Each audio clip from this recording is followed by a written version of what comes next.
Welcome, everybody, to the Chinchilla Pickin' Podcast. It is August the 3rd, 2025, at 5 p.m. on the dot. As always, we hope to be entertaining, educational, and uplifting because we want everyone to make money. My name is David Underwood, and I'm joined by the one and only, the Baron of Bonds himself, Brandon Beaver. Brandon, how are you? Good. We've seen a lot of growth on our YouTube. And speaking of which, if you watch the YouTube thing, eventually I will do something with the clothes that are in the background. And at some point in time, I will also figure out how to straighten out that picture right there of autographed Dave Thomas. Yeah, it looks like a Warren Buffett from here because it's kind of blurry. So, No, uh, I'm not well, that classy, Dave. I can just you could just blur your background like I do, and then it doesn't matter. Well, see, I did this, and this is like probably a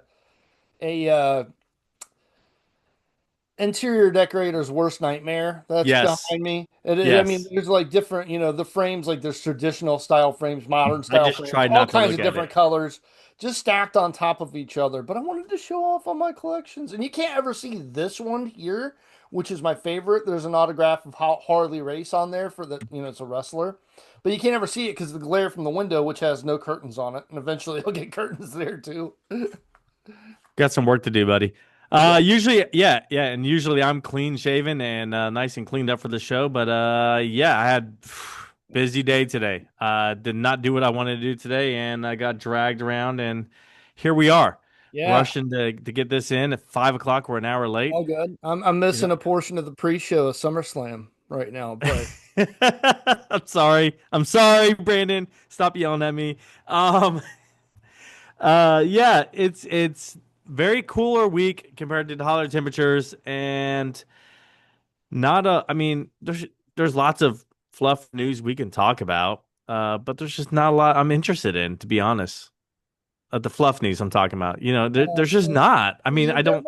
so for me, like the frustrating new tariffs and all that stuff, but We'll get into that in a minute. We'll get into that fine, in a minute yeah. because we have a lot to talk about that. And I just want real quick. There's two stocks I'm looking at buying: Interseason and Halozyme Therapeutics. There's two. The one I want you to look at, right? Halozyme Therapeutics. I was talking about this before we started the show.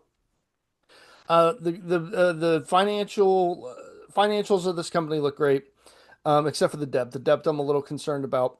And the problem with this, and I never invest in pharmaceuticals because of this, but Dave does. You invest a lot in pharmaceuticals, so I want you to look at this company because I was reading through what they do, and I'm like, I don't understand any of this. So they have an enzyme. I get this part. They developed an enzyme that softens the skin up a little bit so it makes injections easier. And one of the reasons why I like this company a lot, as the other thing that I did understand, a lot of their revenue comes with partnerships from other pharmaceuticals that use their proprietary technology. So that's good revenue that comes in that's never gonna, expire Yeah, it's as going to far as feed the patents and research at everything. least. And it has continuously been going since literally 1998. But the growth here looks great. There's all kinds of new drugs coming out, like 11 or 12 um, for the next year, it looked like to me, that are going to provide some revenue growth here. And I just don't understand what any of them do. So, Dave, you need to look at that I for will me. I will take a look at it, but I'll take a look at it. But I like the fact that they have those license agreements out there, and it brings in that cash flow because I have the same kind of view, if you will, with my trading portfolio, my not my whole investment portfolio, as I own some dividend stocks that give me dividends every so often, and I use those dividends to invest with. I actually don't add more really to my dividend stocks unless I don't have anything at that moment. Sometimes I'll leave it in cash, but sometimes I just buy more of the dividend stocks if they're at a lower price or a good price in comparison to the percentage of dividend I'm getting. But I like that approach. But yes, I'll take a look at Halo and we'll see maybe next week what I think, Okay, how it looks, awesome. what I know about it. I used to day trade biopharmaceuticals, believe it or not, and that was crazy. It was whenever I would research whenever they had big news coming out, and the news would be released at like 6 in the morning. So I would miss the big the big place. Institutional, like Goldman Sachs or whoever, would buy these and it would shoot it up pre-market. And if you would watch, since now we have YouTube, I could do a signal here. The chart would go all the way up, right? And then it would come down. And this is when I would buy because there would always be a second bounce up around the market open. And that's when I would buy and I would get that second bounce up. And it usually be 5 to 10%. And then I would sell right away and I would get out. And it was pretty consistent with that for a while. And then I had a couple bad ones in a row where I lost some money on it and then I stopped because it was too risky. I was literally gambling at that point doing that. And but it was fun while it lasted, right? Well, for people who don't know, we're old enough to remember the days where you had to walk 6 miles to school in the snow with no shoes on and have $3 trillion in the bank in order to buy a stock at 6 o'clock in the morning. You did. Yes, you did. Scott Trade at $7 a trade didn't have that back then, or E Trade at 12.99. If you're as old as us, you remember those prices, and that's how much we had to pay per trade. So back in the day at E Trade, I had to pay 12.99 to buy, and then if I wanted to sell, I had to pay another 12.99 to sell. So if you're only working with a small amount of money, you had to cover the was it $26 with your profit to be able to move your account up. So it was a lot of long-term investing. You couldn't do much day trade unless you had a few $1,000s in there to invest with, and not, if you're just starting off and beginning, it really wasn't made for new people to retail trade with at that time. Like Right, like today's are. Today's are right. really made for retail traders, for someone to start, begin, build a position over time, and get that. Back then, it wasn't. And I remember there were Scott Trade offices everywhere, and you could walk in, you could give them a check, and then in a week and a half, you could have that money in your account. It's so weird time, but that was what you could do. Yeah, I wanted to work for Scott Trade so bad. I'm so glad I never did. I mean, Good there's one of the times. things that Robinhood and the age of Robinhood has, brought an end to. There was such a significant barrier to entry back then compared to now. It's crazy. Yeah, and Robinhood, as much as people have hated them over the years, Brandon, but love them now. Robinhood made a lot of changes in the industry because of things they were doing. And then now that there's things like when you go to your bank and I hear people talk about, I got this, my bank has this new higher interest yield, savings account that now yields me like 5% where it used to yield me 1%. I look at them, I say, you could thank Robinhood for that because Yeah, Robinhood's the well, reason why you have that. Robinhood and the Federal Reserve increasing interest rates too, of Yeah, but course. Robinhood was the first one to roll it out, the Right, first one. right, Nobody else was. Everybody else is like, well, we'll just pocket this. Robinhood's like, well, I'm going to give it to my customers, and then everybody else had to as well, because right, if they're giving it to customers, everybody else had to compete. right. That's capitalism in a nutshell. Robinhood made it easier for everybody because everybody had to compete against Robinhood. So, anyways, I'm done. Now, I'll get on the soapbox if I continue about it. But here we go. Rules, rules, rules. Brandon and I get together 5 to 10 minutes before the show, and we tell each other what we're going to talk about. You actually hear the live back and forth, the bicker and the banter right here on the show for you. Brandon, take it away. Hey, the good news here, we said we were retiring the word tariff here, but Trump's just not letting us. You said that. I did not say that. Yeah. So the good news, we'll start out with the good news, with the deal with the European Union. The deal's establishing zero tariffs for a range of strategic goods, including aircraft and parts, some chemicals, semiconductor equipment is There on you that go. list. They need the This is aircraft because we need to buy Airbus instead of Boeing. Yeah, some agricultural products, natural resources, critical raw materials, things like that. But the semiconductor equipment, jumped out to me because we talked about ASML Semiconductor a few weeks ago, and one of the reasons why their stock plunged was because they were giving some pretty bad estimates for what tariffs might cost them this year. And now it looks like those estimates, as we discussed on this podcast, that those estimates were way too high, and people who were jumping out of the stock probably should get back in. I mean, I, There you I go. honestly, this is kind of like almost a double down on ASML Semiconductors for me. But then there was some bad news too. So there's a Womp, womp, 25% womp. tariff now on India, That is because they're still buying Russian oil. India is saying they're not backing off of that. They're going to continuously buy Russian oil, so that's probably going to stay. So Uh, hey, just you know, I guess foreshadow or tease what I'm going to talk about later on. That's connected to what I'm going to talk about later on in regards to oil. It's going to be all connected, but that Indian Russia thing actually has a big part to play in the story and the news that I'm talking about later on this show. sure. So stay listening. If you're listening, listen to the end. They closed what is called the de minimis, I think is how you pronounce it, exemption. That was a exemption that was previously allowing goods that are valued under $800 to enter the U.S. duty free. They're closing that, so there's going to be tariffs on that. Now it's going to affect companies like, I don't like that. yeah, I don't like it either. I don't like that at all because what if I go shopping? Like I've gone I like Nice, France, beautiful place. If I go to Nice and I want to buy something, bring it back, okay, come on. Yeah, Now if I spend, less than 800, I don't get it duty free. I now have to pay, import tax. yeah, it sucks. And now And if I there's don't claim it and I get caught, now I've broken a law and I get a fine and a fee and right. import tax. Right. And also it's going to affect Amazon. It's going to affect Temu, a lot of Chinese retailers that ship low dollar stuff over here. The thing that really like kind of irritated me, to be honest, and I'm trying to stay away from all the news and all the politics and all the blame game, and let's just get through and see who this is going to affect and how we should invest based on it. But the closure of the transshipment loophole. And what this is, and they kind of found out that like companies that are shipping from China, they'll ship to like Canada first, and then Canada will ship to here in order to avoid the Chinese tariffs. Yeah. Or they'll ship to a more favorable company, and then that or country, and that country will then ship here.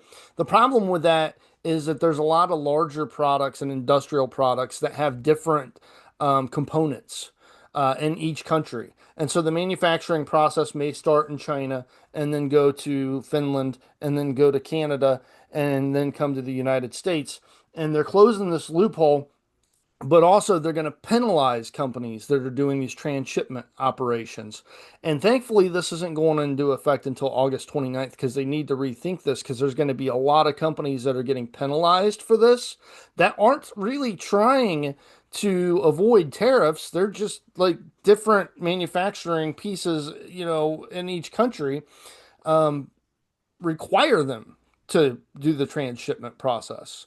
Yeah. So, I think that needs to be rethought. And then, in order for our border patrol to sort through all this stuff and then say this is where the change took place, this is where the manufacturing mostly took place. That's really going to hold up the supply chain. It is. And most of these tariffs or anything's gonna be worked into the price that the end consumer sees. But there's, for me, it affects me directly because I have a good relationship with B Haptics, and most of you may have no idea what that is. You're like, I don't no idea what you're talking about. But this is just an example of how things affect you. Is that B Haptics makes a lot of things for virtual reality. So like the vests, like if you ever been to a Sandbox VR place, the vests and everything that they have at Sandbox is B Haptics. I buy some VR gloves and other VR components from B Haptics, but I buy it as soon as B Haptics has it available to be bought, like when the developers buy it. So it's not available on a US consumer side yet. I'm buying it directly from B Haptics in China, and I have to now pay like a larger tariff fee to buy it directly from them to get it first before everybody else gets it because that's Oh, what I like to do. That's my flex in life. And now I'm gonna have to pay even more. see, I don't like tariffs. We need to go the other direction. And in some ways, we are. There was a good deal that was made with South Korea. The Yeah, EU was a that good was a good deal, deal. right? But there also has been some data here that has led me into, well, maybe we're not doing as good as I thought we were with all And of what do this. you feel about like? And I want your opinion. Is this? It was floated out there, and I saw it in like a couple news stories that were legitimate sources that they're looking at, because they've pulled in so much money from this tariffs, of floating out a minimum of a $600 refund check to Americans taxpayers. If you're an adult American taxpayer, you'll get a 600. If you and it starts tapering down after you reach, for a single person, I believe it's like 75,000. Then as a couple it's 120, and it goes down in value at what you'll get back, but like a refund check being floated out. Still, again, I know I saw the article Wow. just last week. I was reading up all about it last week. I don't like that use of money. If No, you're if you're I pulling don't. in the I extra don't. money, pay off debt, Oh, or yeah, pay off or debt or maybe refund the businesses that are having to eat the cost of the tariffs. yeah, Because, there's better uses in my book of that money. I remember during the COVID era, I my tribe sent me checks, yeah, and one of them was like for $2,500. And I'm looking at that. There's over 4,000 members in my tribe, and I'm doing the math. I'm like, why we got $9 million that we're just now just decided we don't have anything better to do with this money than to just hand it out to the members. I'm like, that's a waste of money, a complete waste of money. We could have used this money so much better, but I spent my money and helped the economy. that's good. I'm glad you did. You're welcome. I mean, I saw a study from the US Bureau of Economic Analysis saying that private investment in the United States plunged at 15.6% in quarter two, down 15.6%. That private investment, or is it private investment from companies that are government backed? Private investment Okay. altogether. So, and encompassing the private markets, and if you look at the S&P 500, which just hit a all-time high, that's driven by a few companies, right? That's not taking into account the small mom and pop business shops, the small businesses that kind of drive the U.S. economy. And I think that has a lot more to do with people don't know where they don't have nothing's all these deals need to be done so that we have a direction. Because if we have a direction, we know where to Yeah, invest our money, it's right? uncertainty So they that's they have driving the news. money, but they don't want to invest it because there's no direction. There's no, hey, all these deals are done. This is now the way it is. Okay, cool. Now I know how to move forward, right? Right, Is it good or bad? That's We can argue that all day long. We just want to know, how do we move forward, because what are the rules now? right. So furthermore, Goldman Sachs economists, they say that overseas exporters have absorbed only one-fifth of the tariffs and rising costs. That means that U.S. firms and consumers are picking up the slack here in the United States. Now, Amazon on their conference call said that they're going to continuously absorb the tariffs. They're not passing it down to customers. And that's great. Amazon and Apple can both do that. But Walmart the can do it medium too. sized and small businesses that are going to be the real sufferers here. My concern here is two-pronged. My concern is that obviously the Apple and the Amazon, Meta, whoever else, they can absorb these tariffs. The smaller businesses can't. And what we saw during COVID with these bigger businesses that could get these designations for, being so important that they can stay open, like Yep. Walmart, Dick's Sporting Goods, and a few others. Yep. Whereas the smaller businesses couldn't get those designations. They left, they closed up shop. A lot of them went out of business. And then with these tariffs, so we might see the same thing. We're continuously heading into an economy that is basically managed by the S&P 500. Where we came from was a economy that was driven by small business. And now everything's going to be Apple, Amazon, and the Magnificent Seven. As long as we stay capitalistic and free enterprise, there will be more small businesses to come up. We You just in a can't call we that free enterprise, though. So we had a wave due to COVID. We had a wave where small businesses were had a lot of headwinds that slowed them down. But as long as we stay capitalistic and free enterprise, small businesses will emerge again. and they will again be the backbone. I just have this sinking feeling that with every day that we're alive and that we exist, we go further and further away from free enterprise. We do. It seems that way, at least to, I mean, as I get older, I mean, I know, Brandon, you prefer more of a, correct me if I'm wrong, a laissez-faire type government Yes, in regards to business. absolutely. Yeah. I can't And find I'll the be next with one. you on that. Yeah. Furthermore, employment growth essentially stalled. Um, the labor report comes out 73,000 jobs were created last month. That's well below the 115,000 that was expected. Even worse news was that they took 258,000 jobs off the May and June payrolls. So, Significant downward revision. but what was the unemployment rate?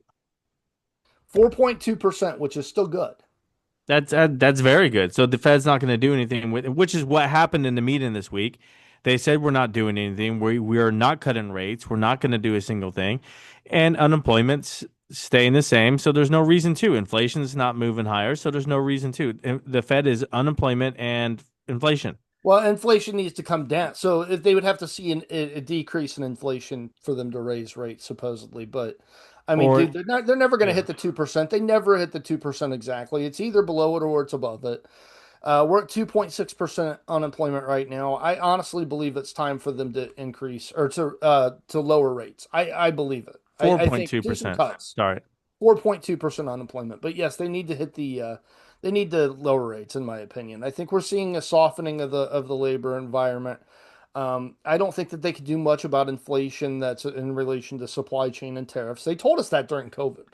I disagree with you. Given the Fed's two mandates that the Fed have, if they stay within those lines, there's no reason to lower rates. The I don't reason see for me I would be don't that see a softening of the economy. the U.S. That I just what I just told you is a softening of the economy. We're You just muddling said through. you can sit there and tell me, "Hey, David, there's a softening in the economy all day long." You can even say it's a fact there's a softening in the economy. Doesn't mean I have to agree with you. It doesn't mean I have to 15.6%, believe you. 15.6% decline in private investment for Q2, which I know is uncertainty, but that's still a softening. Is it a softening? Because I believe the money's there and they're just waiting for certainty and then they'll just come in and then the boom. Well, that would happen if next week we got all these deals done and there was a clearer picture of. And where did But that you look report come from? Where every did time we I start to send every me time that we report because I want to know where the report come. I want to read in between the lines and see the numbers and see where they're saying like, where's this money at? Is it in the big banks, investment sure. banks, regional banks? Is it just in financial venture capitalists? Is where's this at? It's the U.S. Bureau of Economic Analysis that released the report. But I do Okay. want to give you this. I mean, on the other hand, we've got like almost a record amount of deals going on in Wall Street right now. So many different mergers and acquisitions that like these banksters are complaining that they're not able to go on vacation in August. Like there's a Wall Street Journal article right now where they're all on there complaining, "Oh, we're not getting to go to our beach homes in Florida and California right now because we're having to make all these deals that we didn't expect." So Yeah. I mean, there's two sides to this for sure right now, which And is here's one thing I don't hear right now that I've heard the past 2 years. I hear no complaining one way or another of either excess inventory or short inventory. No complaining about supply chain. No complaining about over ordering or under ordering from any of these companies going into the holiday season. Because right now they're starting to they're finishing up their orders. They should start shipping out from China or wherever else are getting it very, very, very soon. The Halloween orders already went in. They're already come. They're already coming in. These are all things I'm looking at, and I haven't heard any of those things. So that tells me Walmart, Target, all the retailers, Macy's, everybody's perfectly fine on the ordering, on supply, on inventory. So it's going to be a strong holiday season again, but until what we look at until is I see something else. I don't see anything else to tell me otherwise. right, but what we look at are the publicly traded companies, mostly the large mega cap companies that can absorb all this stuff. And that's kind of my point. Maybe we do some more. in-depth research onto what's happening in small businesses and middle America. That's what we need to look at because it looks to me like, I mean, I was just reading that report, Wall Street Journal saying IPOs are off the hook right now. Those are going crazy. Well, Circle you're IPO the that just in-depth happened a couple reporter weeks here. ago. You're the research analysis guy. You're my I know, quant. but okay, so give me another week on that part. Circle, there was a software company, I can't remember the name of the software company, that just hit an IPO last week and the stock price tripled. Yeah. And so, Well, that's common right now because everybody has money and they're looking to invest in something. The yeah, new thing. They want to buy the next Nvidia. this is true. But you're throwing money at companies that aren't worth it and it's overvaluation. Right. So, I mean, I wouldn't react to the numbers personally. You let the stuff play out. Especially, and I'm not being political, but with the president that we have right now, let it play out because he comes out off very hard at the very beginning, very hard line, and then things tend to work out a little bit better than what everybody expects. So let it play out. I'm Friday, you shouldn't have Patience is sold what you're anything. saying. Patience. Yes. Wait Yeah, and wait. absolutely. Yep. Because there's definitely two sides. And look, if we're muddling through this, then great. If that's Gotcha. the worst it gets, then awesome. Amazon saying they're going to absorb the tariffs. They can. They'll stay above 40% margin, gross margin. Apple will do the same thing. The one thing that really, like, there's two things about Apple's report done. I'm a shareholder. I'm definitely a shareholder at Apple, but I am iPhone not sales flat still. And good. like, let's, I'm yeah, Samsung all the way. services were great. Services increased like 28%, somewhere around there, year over year. That was awesome. But the iPhone thing, like I just, they had the iPhone 16e, which was just introduced. Didn't really seem to move sales all that much, but I think people are getting tired of trying to get a new iPhone every year, man. People yeah, can't but afford and I for think that. there's been like 3 straight years or something like that of Yeah, I declining know. iPhone Yeah, sales. it's So, just not much new, not much different. So why am I, people are like, why am I signing a new contract for another so many years for this new iPhone? You know? right. And then wearables was down 4.9%. That was also a Yep. disappointment. Because and I believe here's what I believe that has to do with is and the whole weight loss thing from last year from 2025. It was a year of the big drugs. Novo Nordisk shot up in stock value. I made a ton of money off them. Eli Lilly shot up in stock value because of the weight loss drugs. People were out there exercising. Everybody was losing weight right and left. We still seen that into this year, and I think that you have these weight fitness trackers that people have on them rather than just an Apple Watch. They Yeah. actually have actual fitness trackers. Yeah. So yeah, so actually the services segment accounts for 28% of Apple's overall revenues. That's where I was What about getting. streaming? How's Apple streaming So Apple so TV? Is it still in I last place? it's not on there, but services actually the revenue was increased 11.6 to 12% year over year. Is my Apple hatitude coming through? I mean, the financials were still great. It was spectacular It financials. is. It's a strong company, and you Yeah, have a customer base that's not going anywhere. So, yes, it's a strong company. I know that J.P. Morgan is trying to take over the Apple Card from Goldman Sachs. I know Goldman Sachs. I've reported on here they don't really want it anymore. They're good with it. The subprime unit was not doing well with them. I've reported those numbers a couple different times on the show. J.P. Morgan is probably going to take over that card for them, so they're very happy to take over the Apple Card. yeah. It was still gross margin of 47.1%. The financials still look very, very, very solid. What about I'm just Amazon? concerned about the iPhone. They got to do something about the iPhone and get those sales going again.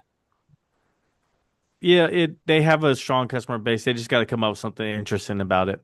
Yeah, I want to talk about Amazon because you breezed over Amazon, but like they have the biggest foreign supplier base of any of these companies, I believe, right? yeah, And I mean, or I think they do at least. I mean, maybe Apple's just solely, suppliers overseas. So that's one thing. Foxconn's its only supplier. I don't know. But Amazon does a lot of shipping, does a lot of, Right. import, and what are they saying? You covered their earnings call. What are Yeah. they saying in Well, I regards mean, to they that? say they're going to cover the tariffs. And that's it. That's just Listen, done. Amazon Web Services was the huge driver here, $30.9 billion. I think they had a revenue of like, and we were covered this a couple weeks ago on the show where they had like $3 billion or something like that of revenue in 2020, and now they're like $30.9 billion in revenue. They got That some for Amazon. hostile tactics though. When they take over an area of web services, they are very rough about it. They are pushing out some smaller competitors, and they're not pulling punches. Um, yeah, Amazon Web Services, great. I mean, it's good product, but I mean, I, Google does the same thing, but they really going after these companies right and left with it. Yeah, I know that I just came off as like a small business champion at the beginning of the show, but like if somebody else is pushing you out and doing better than you, sorry. Oh, That's all. wow. Sucks for you, but that's free enterprise, right? Yeah, that's true. So, That is true. um, yeah, I mean they had a good quarter. It's just this there was soft guidance, and even if the guidance wasn't even that soft. I mean, Wall Street was looking for like somewhere between like 17 billion and 20 billion dollars of guidance, and then Amazon had like I think what they guided to like 19 billion or something, and then Okay, the stock sold off just because I think it was priced to profitability or price to perfection. I mean. gotcha. So, and I wasn't really planning too much to hit Amazon. I will say the advertising business, that's a 22% increase year over year. That was my next question I had for you because all these places like Instacart or all these other places, they keep saying advertising, DoorDash, advertising, advertising, advertising. If you're a restaurant, DoorDash will put you on there, of course, but if you pay extra money, you could get a sponsor slot. And that advertising revenue for these companies is key. Like if you're on Instacart and someone orders milk, but yeah, you're a milk company and you want to do a sponsor slot, you're going to get prime view in there. So Yeah. it's all those type of things are just huge for these companies. Right. I mean, they had a good quarter. I would say that it's a buy personally, and I think AWS is going to be the big focus from here on out. And good for Amazon for that to be the case because online stores only accounted for 6% revenue increase. I would love to see somebody else be a competitor against Google and Amazon for and Microsoft for web hosting services and online services support like AWS. Yeah. Well, I mean, I own the stocks, so maybe not. Gotcha. I mean, I Well, own I mean, here's Google. the thing. I So own Google, but if this is a company that becomes publicly traded and I spot them before everybody else, then then yes, that then would be then you're awesome. okay with it as long as you get to make the buck first. Yeah. 100%. Yeah. Greedy capitalists.